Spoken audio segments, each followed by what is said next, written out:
I'm sitting here with Eric Nakamura, who is the co-editor and publisher of the hugely popular magazine, or I should say zine, should I? Giant Robot, which is a Japanese culture zine. Oh, it's Asian culture. Asian culture. Asian culture. Asian That's culture. what I meant to say. I said Japanese culture? That's horrible of me. Can you describe to me then, it's an Asian, what inspired you to make an Asian culture magazine like Giant Robot? There wasn't no other magazines that I would want to buy, so I decided to just make one that I'd buy. Yes. Well, let's see, when I was a little kid, there was a show called Giant Robo, and it was about a kid with a watch who can control a big-ass robot, right? And that robot can fly and destroy planets and buildings and monsters. Okay. And that's a big-ass robot. Big ass, you know, like made out of metal, you know, and tall. Anyways, this little dude would flip open his watch and start talking to the robot and saying, okay, you know, Giant Robot, kill the monster. And the Giant Robot would get mad and kill the monster. What show was that? It was called Giant Robo in Japan. Oh yeah? Yeah, but then you know, I added a T, and now it's Giant Robot. Wow, that's good. And so, you know, and I also like robots, so I think that's a appropriate title for this magazine. And so, excuse me. What was I going to say? Now, in the magazine, it features Asian culture. That would include, I guess, films, video, music, art, animation. You go ahead and tell me everything. What does it include? What sort of people come to you say they would like to take part in Giant Robot, or like a piece of that?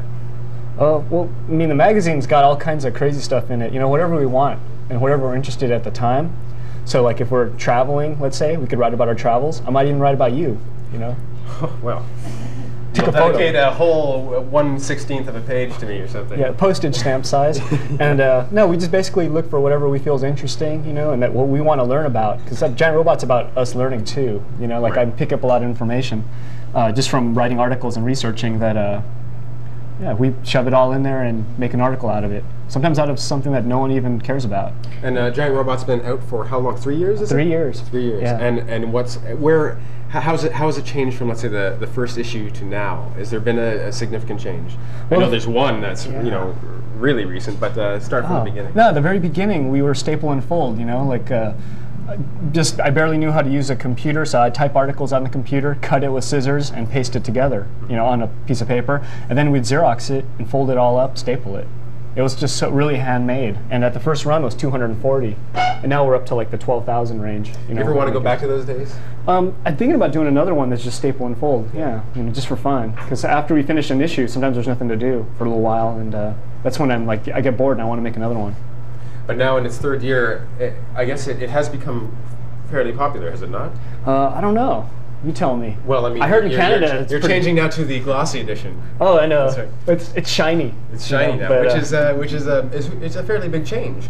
But where in this world of ours can someone get a copy of Giant Robot? Well, like where?